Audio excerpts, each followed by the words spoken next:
क्या आपको पता है, ये कहानी सिर्फ महाभारत का एक प्रसंग नहीं, बल्कि धर्म, प्रतिज्ञा और प्रतिशोध का ऐसा संगम है जो सुनने वाले के मन में गूंजता रहता है। आइए, मैं आपको ये कथा उसी महाकाव्यात्मक लय में सुनाता हूँ, जैसे आप खुद हस्तिनापुर के दरबार में बैठकर इसे देख रहे हों। भीष्म पितामह और उनके गुरु का महायुद्ध।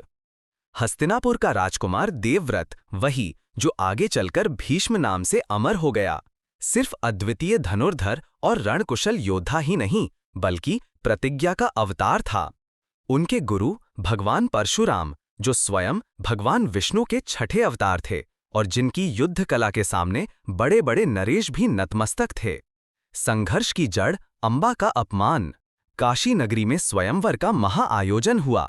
राजकुमारियां अंबा, अंबिका और अंबालिका अपनी जीवन संगिनी चुनने के लिए सजी थीं। हस्तिनापुर के लिए ये विवाह राजनीतिक दृष्टि से अत्यंत महत्वपूर्ण था, इसलिए भीष्म स्वयं वहां पहुंचे और तीनों राजकुमारियों को रथ पर बैठाकर युद्ध बल से हस्तिनापुर ले आए। लेकिन एक बात जो भीष्म नहीं जानते थे, अंबा का हृदय पहले ही शाल्व नरेश के प्रति समर्पित था। जब ये सत्य सामने आया, भीष्म ने सम्मानपूर्वक उसे शाल्व के पास भेज दिया, परंतु अपमानित शाल्व ने कहा, तुम युद्ध में हारी हुई हो, स्वयंवर में चुनी नहीं गई, मैं तुम्हें स्वीकार नहीं कर सकता। अंबा टूटी हुई वापस आई, विचित्र वीर्य से विवाह का प्रस्ताव रखा, पर उन्होंने भी इनकार कर दिया, क्योंकि अंबा पहले ही किसी और को सौंप दी जा चुकी थी। अंबा का प्रतिशोध और परशुराम की शरण।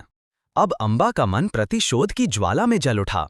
वो एक एक कर राजाओं के पास गई, पर कोई भी भीष्म के विरुद्ध खड़ा होने को तैयार न हुआ।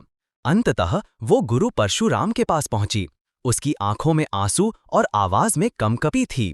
गुरुदेव, आपने भीष्म को धनुर्विद्या सिखाई है, आज वही अन्याय कर रहे हैं, आप मेरे सम्मान की रक्षा करें।